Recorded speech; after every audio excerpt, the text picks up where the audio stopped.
troisième exercice sur la lecture de fonctions. Alors cette fois, savoir lire une fonction qui est représentée par une formule. On a vu les tableaux, on a vu les graphiques. Formule maintenant. Alors on rappelle, les antécédents c'est la lettre X. Et la sortie c'est f de x, ou ici comme la fonction s'appelle h, ce sera h de x. h de x c'est l'image déjà, et x c'est l'entrée. X représente ici tous les nombres du monde possibles, mais en entrée. Première question, calcule h de 3. Alors ici, x représente tous les nombres en entrée possibles, et donc on peut éventuellement le remplacer par un nombre s'il y a besoin. Ici, c'est ce que demande la question 1, c'est-à-dire que dans cette question, x vaut désormais 3. Et donc c'est très simple, il suffit de remplacer le x par 3 dans le calcul. Ici, 5 fois x au carré, donc 5 fois 3 au carré, auquel je retranche 3. Donc le calcul est 5 fois 3 au carré, moins 3. On peut faire à la calculatrice, ou on peut y aller à la main. À la main, on commence par le 3 au carré, 3 fois 3, 9. Ensuite, on fait x 5, puisque la multiplication est prioritaire. Donc 5 fois 9, 45. Et on enlève 3, 45 moins 3, 42. Voilà pour la première question. Deuxième question maintenant. H de moins 1 égale. Je te laisse réfléchir, mets en pause, prends un brouillon et essaie de le faire. C'est important. Il y a un petit truc avec le moins 1, ne te fais pas avoir. C'est important, vraiment. Fais le test, même si tu te plantes, c'est pas grave. Au moins, si tu te plantes, tu verras où tu t'es planté. Alors que si tu le fais pas, ben, tu vas te planter plus tard. Et à ce moment-là, ce sera trop tard. C'est bon? Tu l'as vraiment fait? Allez, on y va. Alors, h de moins 1, on remplace x par moins 1. Donc ça fait 5 fois moins 1 au carré, moins 3. Le seul piège, c'est que le x, il vaut moins 1. Autrement dit, quand on dit que x est au carré, c'est pas que le 1 qui est au carré, c'est tout le moins 1 qui est au carré. Même le moins fait partie du x. Et donc, même le moins est dans le carré. Donc c'est important de bien mettre des parenthèses autour du moins 1 pour que ce soit bien moins 1 en entier qui soit au carré. Ça change tout, parce que si tu ne mets pas de parenthèses, tu peux faire le calcul, ça va faire du moins 1 au carré. 1 au carré, ça fait 1, auquel tu mets un moins devant. Ça va faire moins 1. Alors que là, c'est pas du tout ça. Ici, c'est moins 1, le tout au carré. Autrement dit, moins 1 fois moins 1. C'est pas que le 1 qui est au carré, il y a le moins aussi. Et donc, ça va faire un moins fois moins. Et on sait que moins fois moins, ça fait plus. Donc ça va changer les choses. Donc on fait le calcul, moins 1 fois moins 1, 1. Le tout fois 5, ça fait 5. Et on retire 3. Ben 5 moins 3, ça fait 2. Voilà, bravo déjà pour avoir fait les calculs. Donc là, tu as calculé l'image de 3 dans la première question et l'image de moins 1 dans la seconde. C'est bon? On enchaîne avec la question 3. Est-ce vrai que l'image de 0 par h est moins 3? Mets en pause, réfléchis un petit peu et reviens dès que tu penses le savoir. C'est bon? Je corrige. Alors, pour le savoir, il faut faire le test. L'image de 0 par h est moins 3. Si tu es perdu sur le vocabulaire, on revient à la phrase minimale, sujet, verbe, complément. Est-ce vrai que, alors sujet, verbe, complément, l'image est moins 3? Ah donc, là, ce que dit la phrase, c'est l'image est moins 3. Bon, bah, si l'image est moins 3, c'est que la sortie est moins 3. Donc il va falloir faire un calcul et qu'en sortie, ça donne moins 3. Bon, bah 0, c'est quoi? Si la sortie, si l'image, c'est moins 3, bah 0, c'est l'antécédent, l'entrée. Donc le calcul, il faut le faire avec le 0. Donc on est en train de dire qu'il faut rentrer 0 et il paraîtrait que ça sortirait moins 3. Bon, bah, on rentre 0 dans le calcul. On trouve 5 fois, on remplace x par 0. Donc 5 fois 0 au carré, moins 3.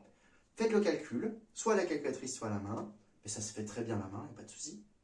Et revenez me voir si vous trouvez le résultat. C'est bon? Eh bien, 5 fois 0 au carré, on commence par 0 au carré. 0 fois 0, ça fait 0. Le tout fois 5, ça fait... Vas-y, dis-le.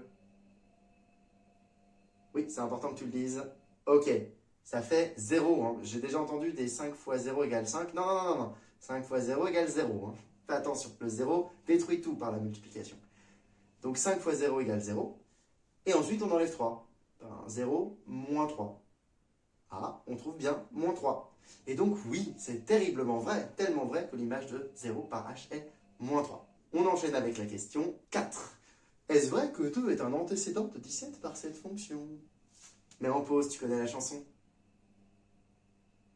C'est bon? On enchaîne. Eh bien, il se trouve que c'est vrai. On fait le calcul. Alors, phrase minimale, rappelez-vous. 2 est-il un antécédent de 17 par cette fonction? Bah, on est en train de prétendre que 2 est un antécédent. Ah, sujet, verbe, complément. 2 est un antécédent. Ah oui, donc si 2 est l'antécédent, bah 17 c'est qui? 17 c'est l'image, la sortie. Donc là, on est en train de dire que quand on rentre 2 dans le calcul, ça sort 17. On fait le calcul avec 2, donc 5 fois 2 au carré moins 3. 2 au carré, ça fait 4. On fait ça fois 5, donc 5 fois 4, 20. Et on retire 3. 20 moins 3, 17. Donc c'est vrai. On enchaîne avec la question 5. Est-ce vrai que moins 2 est un antécédent de 17 par cette fonction? Allez, mets en pause, fais le calcul. C'est bon? Vraiment? Faut vraiment que tu l'aies fait celui-là. Ok. Alors, c'est incroyable, mais c'est vrai. Parce qu'en effet, si moins 2 est un antécédent, bah, ça veut dire qu'il faut rentrer moins 2 dans le calcul. Et forcément, 17 sera l'image, donc la sortie. Rentrons moins 2 dans le calcul. Ça fera 5 fois, entre parenthèses, attention, moins 2 au carré, le tout moins 3. Bon ben, on commence par faire le calcul, moins 2 au carré. Ça veut dire moins 2 fois moins 2. Moins 2 fois moins 2, ça fait plus 4. Comme dans la question précédente, finalement.